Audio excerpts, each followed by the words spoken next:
नमस्कार, मैं Uday Shankar. News bioscope में आप सबों का स्वागत है। एक तरफ बिहार में चुनावी सरगर्मियां तेज हो गई हैं, सीटों को लेकर घोषणाओं का दौर चल रहा है। आरजेडी ने सबसे पहले 4 प्रत्याशियों को सिंबल भी दे दिए हैं। वहीं एक बार फिर ईडी को लेकर हलचल तेज हो गई है और तेजस्वी यादव से एक बार फिर से ईडी के चंगुल में तेजस्वी यादव आते हुए दिखाई दे रहे हैं। ज़्यादा जानकारी के लिए इस वक्त हमारे साथ हमारे बिहार संपादक एस के राजीव जुड़े हुए हैं। सीधे चलेंगे उनके पास। राजीव जी, चुनावी मौसम में एक बार फिर ईडी की बातें सामने आ रही है। ईडी तेजस्वी यादव को लेकर एक बार फिर पूछताछ करने वाली है। क्या कुछ अपडेट है और क्या होगा, क्या लग रहा है आगे?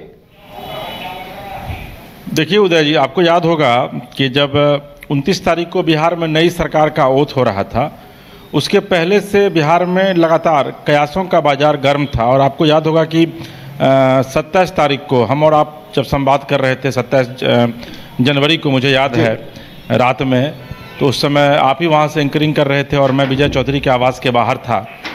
तो उस समय हम लोग ये चर्चा कर रहे थे कि भाई जेडीयू के पास विधायक जो है वो काफ़ी कम पड़ रहे हैं।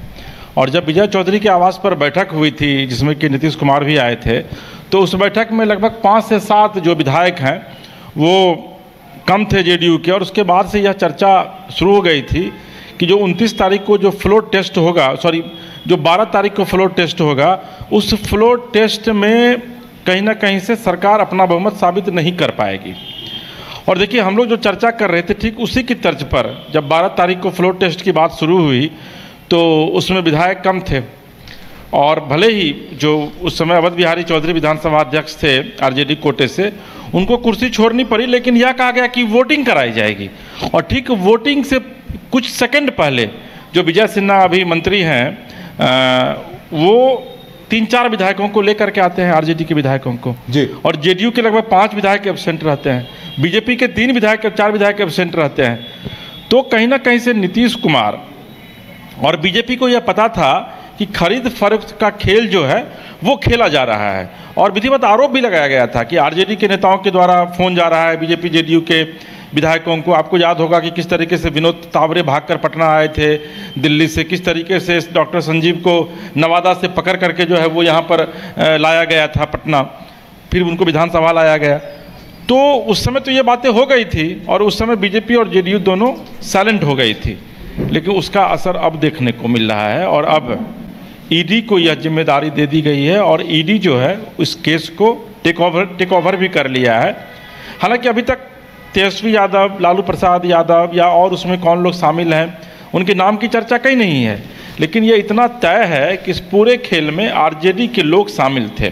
तो निश्चित तौर पर अगर उसकी आंच जाएगी, और चूंकि अभी आप देखेंगे कि देर रात किस तरीके से पहली बार देश में इस तरह की घटना हुई कि अरविंद केजरीवाल जो मुख्यमंत्री हैं उनको गिरफ्तार कर लिया जाता है मुख्यमंत्री रहते हुए, और ईडी गिरफ्तार करती है। तो अगर ईडी इस पूरे मामले की निष्पक्ष जांच करेगी और करेगी तो निश्चित तौर पर आरजेडी के नेताओं की मुश्किलें बढ़ेंगी। हम यह नहीं कहते हैं कि तेजस्वी यादव की मुश्किलें बढ़ेंगी, लालू प्रसाद यादव की मुश्किलें बढ़ेंगी, ये कहना हमारा काम नहीं है। ये जब ईडी जब जांच करेगी उसके बाद क्या कुछ आता है वो फिर खुलकर सामने आएगा। लेकिन इतना तय है कि आरजेडी के साथ साथ जेडीयू के भी कुछ जो नेता हैं, जो विधायक हैं, जो उसमें टूटे थे, उन पर भी शिकंजा कसेगा। जो बीजेपी के कुछ विधायक जो टूटे थे उन पर भी शिकंजा कसेगा। तो ईडी की जद में जो है वो सिर्फ आरजेडी के ही नेता नहीं आएंगे बल्कि जेडीयू और बीजेपी के भी नेता आएंगे। बिल्कुल राजीव जी, पूछताछ की जद में तेजस्वी की पत्नी भी आ सकती है, क्योंकि उन्होंने भी एक ट्वीट किया था और उस ट्वीट की काफी चर्चा थी, जिसमें उन्होंने ये कहा था कि खेला होना तय है। देखिए, उस समय मुझे याद है कि 12 फरवरी से पहले पूरे बिहार में, खास करके पटना के राजनीतिक गलियारों में इस बात की चर्चा अक्सर होती थी कि खेला होबे, जो बंगाल में नारा दिया गया था। और खेला होबे तो भाई खेला कर कौन रहा है? अभी जो आप चर्चा कर रहे हैं ट्वीट की, तो ये सिर्फ तेजस्वी की ही ट्वीट नहीं थी। आरजेडी कई नेताओं ने ट्वीट किया था कि बिहार में एक बड़ा खेला होगा और उस खेल की तैयारी भी हो गई थी। अगर आप अंदाज़ा लगाइए कि अगर 4 विधायकों को आरजेडी से तोड़कर बीजेपी या जेडीयू साथ नहीं लाती तो उस दिन सरकार, जेडीयू की सरकार, बीजेपी की सरकार बिहार में गिर जाती, एनडीए की सरकार गिर जाती। जिस तरीके से मांझी पर भी डोरे डाले गए थे, तो निश्चित तौर पर खेला की तो पूरी तैयारी कर ली गई थी। लेकिन ये नहीं पता था उन लोगों को कि खेला उन्हीं के साथ हो जाएगा, क्योंकि प्रहलाद यादव जैसे नेता जो लालू के कदम से कदम मिलाकर उनके पुराने सहयोगी 1990 के दशक के, उन्होंने भी साथ छोड़ दिया आरजेडी का। तो खेला तो उनके साथ हो गया, लेकिन अब खेला करवाने वाले कौन लोग हैं, कौन लोग इसमें पैसा का जो पिटारा जो है वो खोले हुए थे। इन तमाम मामलों की जांच जो है वो अब ईडी करेगी, और ईडी जब जांच करती है तो वो अपने स्तर से, अपने अनुसार जांच करती है, और उसकी जांच लंबी चलती है।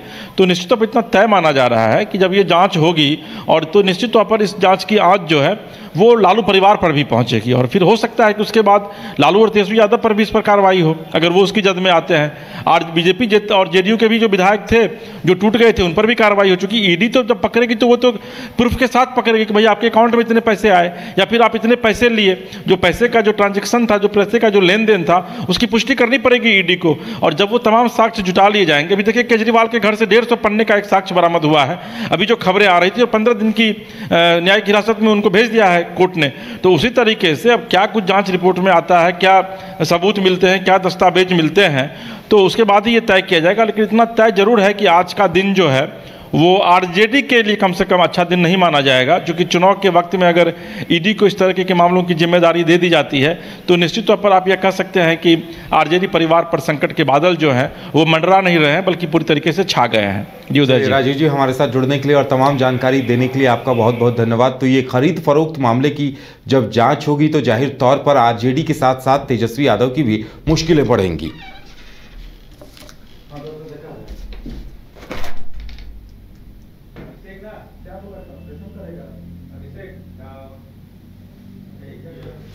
और बिहार में अगर गठबंधन की बात की जाए तो कांग्रेस के नेता काफ़ी नाराज नजर आ रहे हैं आरजेडी से। लालू यादव ने जिस तरह से 4 प्रत्याशियों को सिंबल दिया है और अपनी तरफ से सीटों पर पहल करते हुए चुनाव लड़ने का ऐलान कर दिया है, और वहीं निखिल कुमार भी काफ़ी नाराज नजर आए हैं। उन्होंने कहा है कि जिस तरह से लालू यादव गठबंधन का मजाक बना रहे हैं वो लोकतंत्र के लिए ठीक नहीं है, और पूरे गठबंधन को लेकर उन्होंने कहा है। वहीं कई तरह के आरोप प्रत्यारोप का दौर भी शुरू हो गया है, क्योंकि मीसा भारती, रोहिणी आचार्य लोकसभा चुनाव लड़ेंगी, ये भी सूत्रों के हवाले से खबर आ रही है। और वहीं कन्हैया कुमार पर पेच फंसता नजर आ रहा है। पप्पू यादव को सीट मिलेगी, टिकट मिलेगा कि नहीं, इस पर भी सवाल खड़े हो रहे हैं कि क्या लालू वहां से भी प्रत्याशी दे देंगे। इसी तरह से कटिहार सीट को लेकर भी कयास लगाए जा रहे हैं कि क्या तारिक अनवर के लिए लालू वहां से सीट छोड़ेंगे या फिर आरजेडी के प्रत्याशी को ही लड़वाएंगे। तो कहीं न कहीं इन तमाम मसलों को लेकर कांग्रेस के नेता नाराज नजर आ रहे हैं, और निखिल कुमार की नाराजगी खुलकर सामने आई है।